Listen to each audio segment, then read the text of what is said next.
Assalamualaikum warahmatullahi wabarakatuh. Eh, Perkenalkan, nama saya Muhammad Abin Maulana dengan NIM 187231113. Saya bersama teman saya, Dato Raja Mulia dengan NIM 187231110. Kami dari kelompok 20 di sini akan mempresentasikan tentang resume jurnal yang sudah kita buat. Oke, di sini jurnalnya berjudul Predicting Customer Class Using Customer Lifetime Value with Random Forest Algorithm.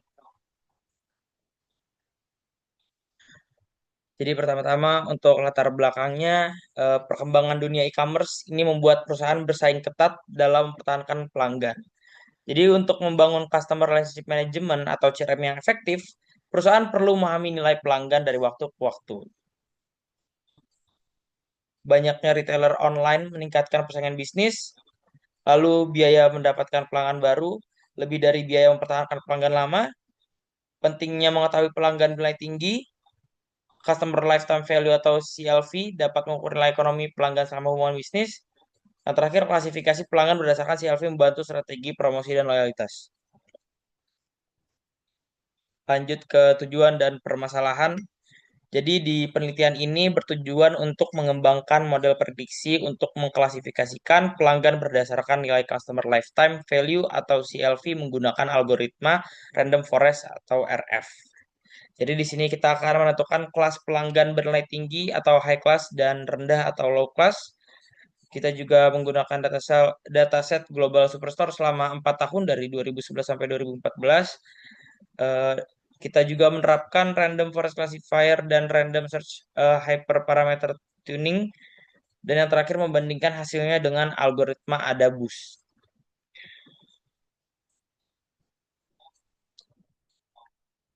Customer Lifetime Value atau CLV. Kita masuk ke dasar teorinya. Jadi Customer Lifetime Value atau CLV adalah nilai ekonomi total yang dihasilkan pelanggan selama masa hubungan dengan perusahaan. Biasanya digunakan dalam strategi CRM, segmentasi dan promosi, dan juga untuk mengukur nilai pelanggan berdasarkan pelaku historis.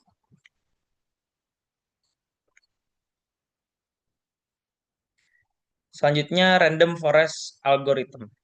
Random Forest adalah algoritma ensemble learning berbasis banyak pohon keputusan yang bekerja dengan mengambil hasil voting dari tiap pohon untuk menghasilkan prediksi akhir, termasuk keluarga ensemble algorithm atau menggunakan gabungan banyak model.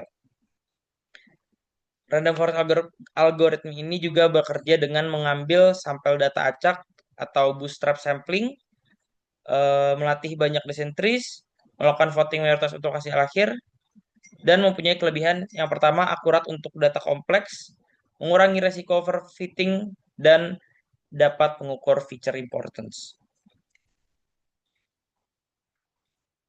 Selanjutnya akan dilanjutkan oleh teman saya. Oke, selanjutnya itu ada dasar teori yang selanjutnya, random search, dan juga ada boost di sini sebagai pembanding ya. Untuk meningkatkan performa, itu dalam jurnal ini menggunakan random search dalam memilih kombinasi hyperparameter yang terbaik. Random search sendiri itu mencari kombinasi parameter acak untuk efisiensi waktu dan juga lebih cepat daripada grid search. Lalu ada boost ini untuk algoritma pembanding yang berbasis boosting dan fokus memperbaiki kesalahan model sebelumnya. Lalu hyperparameter yang dioptimalkan itu ada max depth, estimator, min sample split, min sample lift, criterion, dan lain-lain.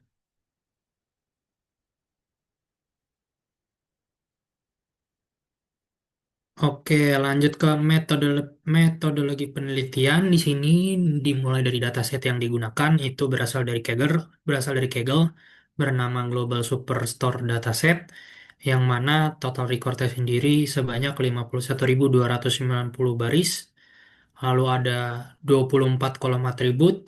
Rentang waktunya dari 1 Januari 2011 hingga 12 Desember 2014. Lalu dalam jurnal ini, kolom yang digunakan atau kolom utamanya itu ada product name, sales, quantity, discount, profit, shipping cost, order priority. Untuk data pelanggannya sendiri itu kurang lebih 1.500 customer unik, lalu tidak ada duplikasi data ya. Next.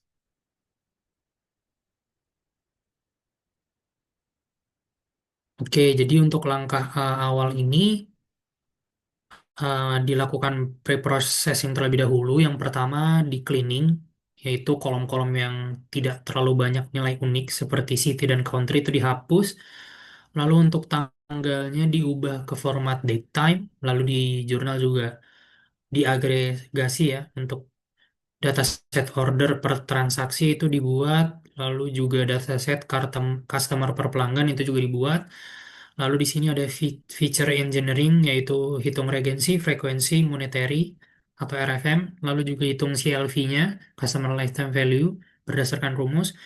Lalu ada juga discretization yaitu mengubah CLV menjadi customer class atau ibaratnya seperti label ya di sini 0 high class dan 1 untuk low class.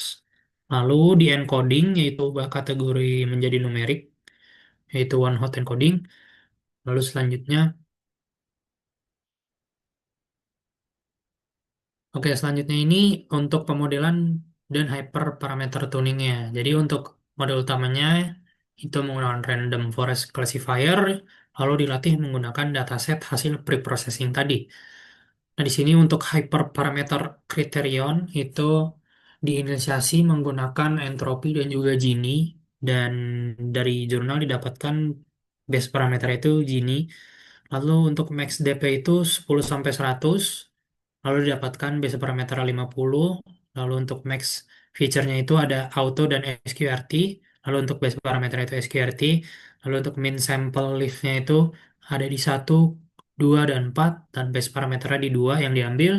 Lalu min sample split-nya dari 5, 10, 20 diambil 20. Lalu M estimator-nya dari 200 sampai 2000 diambil 200. Lalu untuk bootstrap-nya true atau false itu yang diambil terbaik true. Next.